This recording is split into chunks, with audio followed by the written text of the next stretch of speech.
نحمدہ ونصلی ونسلم علی رسولہ الکریم اما بعد۔ آج کا درس سورہ فرقان کی آیت نمبر 64 سے شروع ہوگا۔ اعوذ باللہ من الشیطان الرجیم، بسم اللہ الرحمن الرحیم۔ والذین یبیتون لربہم سجدا وقیاما، اور جو راتیں اس طرح گزارتے ہیں کہ اپنے پروردگار کے آگے کبھی سجدے میں ہوتے ہیں اور کبھی قیام میں۔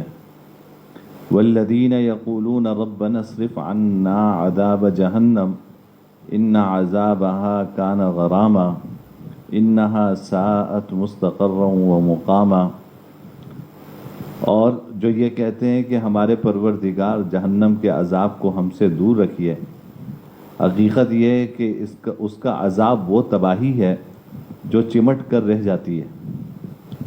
حقیقت یہ ہے کہ اس کا عذاب وہ تباہی ہے جو چمٹ کر رہ جاتی ہے۔ یقیناً وہ کسی کا مستقر اور قیام گاہ بننے کے لیے بدترین جگہ ہے۔ یہ سورہ فرقان کی آیات ہیں اور آخری رکوع ہمارا چل رہا ہے۔ ان میں اللہ رب العزت اپنے خاص بندوں کے اوصاف بیان فرما رہے ہیں، جن کو قرآن کریم نے عباد الرحمن سے تعبیر کیا کہ اللہ رب العزت کے خاص بندوں کا کیا وصف ہے، جن کو آپ اولیاء اللہ کہیں، اہل اللہ کہیں۔ تو یہ پانچواں وصف اب اس آیت میں بیان کیا ہے۔ پہلا وصف یہ بیان فرمایا کہ وہ عبد ہوتے ہیں۔ عبد کا مطلب کیا؟ کہ اپنے رب کی مرضی کے مطابق زندگی گزارتے ہیں۔ یہ سب سے پہلا وصف ہے جس سے ان اوصاف کو شروع فرمایا کہ وہ اپنے رب کی مرضی کے مطابق زندگی گزارتے ہیں۔ اور پھر دوسرا وصف یہ بیان فرمایا کہ وہ رحمان کے بندے ہیں۔ رحمان کے بندے ہونے کا مطلب یہ کہ ان میں صفت رحمت غالب ہے، ہر ایک پہ شفقت کرتے ہیں، ہر ایک پہ رحمت کرتے ہیں، صفت رحمت غالب ہے۔ تیسرا وصف بیان فرمایا کہ الذین یمشون علی الارض ہونا، جو زمین پر عاجزی کے ساتھ چلتے ہیں، نہ اکڑ اکڑ کے چلتے ہیں اور نہ بیماروں کی طرح چلتے ہیں، بلکہ عاجزی کے ساتھ، اعتدال کے ساتھ، جو فطری رفتار ہے انسان کی، اس فطری رفتار سے چلتے ہیں۔ اور چوتھا وصف بیان فرمایا کہ وَإِذَا خَاطَبَهُمُ الْجَاهِلُونَ قَالُوا سَلَامًا، کہ جب جاہل لوگ ان سے خطاب کرتے ہیں تو وہ سلامتی کی بات کہتے ہیں۔ میں نے پچھلے جمعے بھی بڑی تفصیل سے عرض کیا تھا کہ اس کے دو مطلب ہیں۔ ایک مطلب یہ کہ جاہل لوگ اگر ان کے ساتھ بد تہذیبی سے پیش آتے ہیں تو وہ بد تہذیبی کا جواب بد تہذیبی سے نہیں دیتے، بلکہ شائستگی سے دیتے، اخلاق سے دیتے ہیں۔ وہ جاہلوں کے ساتھ جاہل نہیں بنتے، وہ جاہلوں کے ساتھ جاہل نہیں بنتے، ان کی بد تہذیبی کا اور بدتمیزی کا جواب تہذیب کے ساتھ دیتے ہیں، اخلاق کے ساتھ دیتے ہیں۔ اور دوسرا مطلب اس کا حضرات مفسرین نے یہ بیان فرمایا کہ جب جاہل لوگ ان سے بات کرتے ہیں، بحث و مباحثہ کرتے ہیں، تو بس وہ سلام کہہ کے گزر جاتے ہیں۔ جب ان سے بحث و مباحثہ کرتے ہیں تو وہ سلام کہہ کے گزر جاتے ہیں۔ کیا مطلب؟ کہ وہ بحث و مباحثے میں نہیں پڑھتے، وہ کہتے ہیں بھائی السلام علیکم، ہم ان چیزوں میں نہیں پڑھ رہے، ہمیں جانے دو۔ تو بحث و مباحثہ کرتے ہی نہیں ہیں، جھگڑے میں پڑھتے ہی نہیں ہیں۔ تو یہ لوگ ہیں جو عباد الرحمن ہیں، اللہ کے خاص بندے ہیں۔ آج پانچواں وصف اس آیت میں ہم پڑھ رہے ہیں کہ اللہ کے خاص بندے وہ لوگ ہیں جو راتیں اس طرح گزارتے ہیں اپنے پروردگار کے آگے، کبھی سجدے میں ہوتے ہیں اور کبھی قیام میں۔ یعنی یہ جو الذین یمشون علی الارض ہونا، زمین پہ عاجزی کے ساتھ چلتے ہیں، اور جاہل لوگ جب ان سے گفتگو کرتے ہیں تو سلامتی کی بات کہتے ہیں، یہ دو باتیں ہیں، یہ دو وصف تھے دن کے، یہ دو وصف تھے دن کے، کہ دن میں جو ان کی مصروفیات ہیں وہ یہ ہیں کہ تکبر نہیں کرتے، تواضع اختیار کیے ہوئے ہوتے ہیں، جاہلوں کے ساتھ بحث و مباحثے میں نہیں پڑتے۔ اور رات کا وصف کیا ہے؟ رات کا وصف یہ ہے کہ اپنے رب کے سامنے سجدے اور قیام میں رات گزارتے ہیں، جس کو قرآن کریم نے دوسری جگہ تعبیر کیا کہ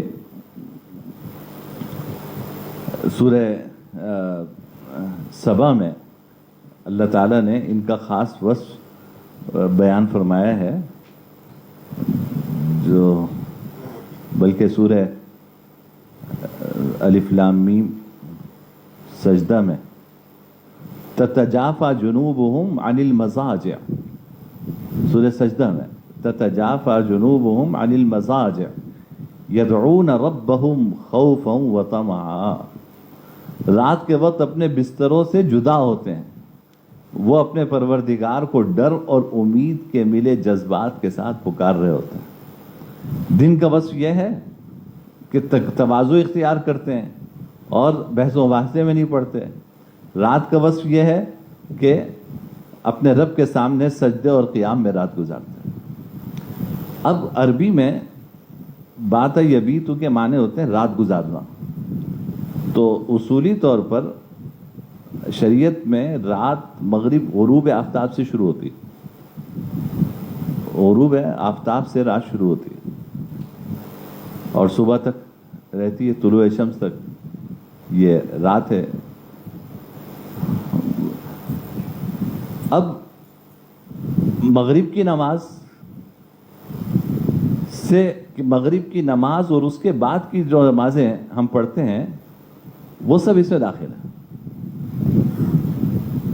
مغرب کی نماز پڑھ رہے ہیں تو یہ بھی تو رات گزار رہے ہیں نا، پھر اس کے بعد سنتیں پڑھتے ہیں، پھر نوافل پڑھتے ہیں، پھر عشاء کے فرض پڑھتے ہیں، پھر عشاء کی سنت پڑھتے ہیں، وتر پڑھ رہے ہیں، تو یہ رات ہماری گزر رہی ہے اور اللہ کا شکر ہے کہ نماز کی توفیق ہو رہی ہے۔ تو علماء نے لکھا، غالباً حضرت ابن عباس رضی اللہ تعالیٰ عنہ سے منقول ہے کہ جو آدمی مغرب کی نماز پڑھ لے اس کے بعد 2 سنتیں پڑھ لے اور عشاء کی نماز پڑھ لے اس کے بعد سنت پڑھ لے، وہ اس آیت میں داخل ہے، اور فجر کی نماز پڑھ لے جماعت سے تو وہ اس آیت میں داخل ہے کہ بھائی اس کی رات جو ہے وہ گزری، اس رات کا آغاز مغرب کی نماز سے ہوا، اس رات کا اختتام فجر کی نماز پر ہوا۔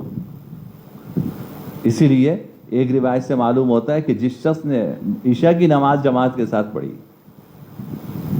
اس نے آدھی رات گویا قیام کیا، اور جس نے فجر کی نماز جماعت کے ساتھ پڑھی اس نے گویا کہ آدھی رات قیام کیا۔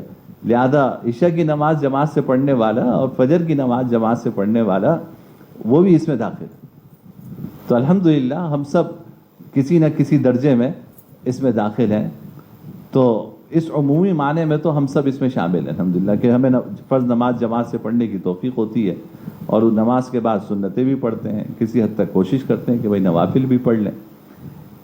لیکن خاص طور پر اس سے اشارہ تہجد کی نماز کی طرف، عمومی مفہوم کے لحاظ سے تو ہم سب داخل ہیں، لیکن خاص طور پر جب قرآن کریم کی اصطلاح میں رات کے قیام کی بات آتی ہے تو اس سے تہجد کی نماز مراد ہوتی، اور تہجد کی نماز اس نماز کو کہتے ہیں جو سو کے اٹھ کے پڑھی جائے، جو سو کے اٹھ کر پڑھی جائے وہ تہجد کی نماز ہے۔ جیسے قرآن کریم میں فرمایا وَمِنَ اللَّيْلِ فَتَهَجَّدْ بِهِ نَافِلَةً لَكَ، حضور سے خطاب ہے کہ رات کو اٹھ کے تہجد پڑھا کیجئے، یہ آپ کے لیے ایک اضافی ذمہ داری ہے آپ کے اوپر، رات کو اٹھ کے تہجد پڑھا کیجئے۔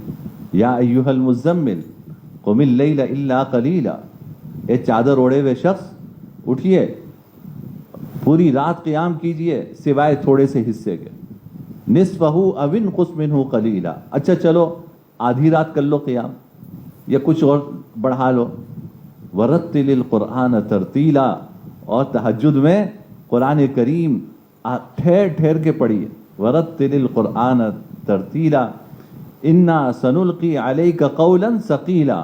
اب یہ ساری تہجد کی نماز پڑھوائی جا رہی ہے، کیوں پڑھوائی جا رہی ہے؟